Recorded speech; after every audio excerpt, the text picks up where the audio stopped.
Mountain of the Cannibal God. I have a lot to say about this film because it's one I really enjoyed. It's a kind of a slow burn, and then it really takes things up to the next level. It's not a slow burn in the sense that you're constantly waiting for something to happen. I just think not a lot does happen for the first hour, but there's a lot of beautiful imagery to look at.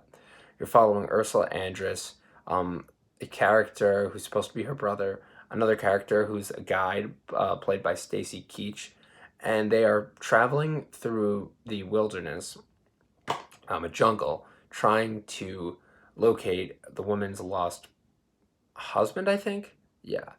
And they're trying to find her old husband, and you just know things aren't going to go well, right from the start.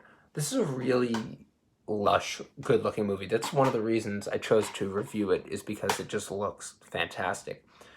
For many of these shock grindhouse movies that I've seen, there's usually a poor quality, or the resolution is never as great, and that might just be from the copies and the way they're transferred. But this happens to be a great looking film. It's very clear. It's beautiful. The locations are great. I don't think the direction is anything too fantastic, or they really went out of their way to make it great looking. It just happens to be a very good looking grindhouse shock movie.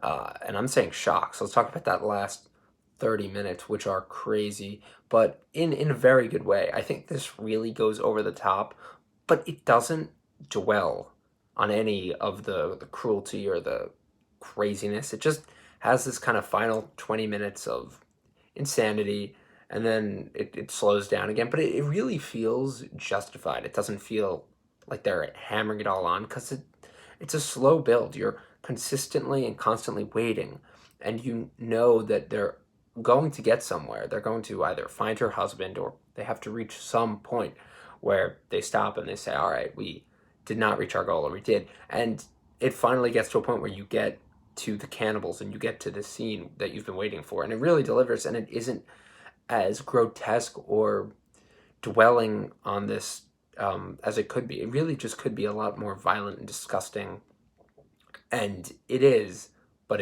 it's just so restrained in a way, and I love that. I really love what they did. They cut before you see certain things. It just leaves such a sense of wonder and mystery, and it really makes the film a little bit more better. This is one of my favorite grindhouse movies, Mountain of the Cannibal God. So if anyone has more recommendations, please let me know. I think this happens to be really good, and just a very well told story with those shocking elements kind of sprinkled in there. And again, if you're going to this, you know what to expect. You're not going to be scared or surprised. So enjoy Mountain of the Cannibal God.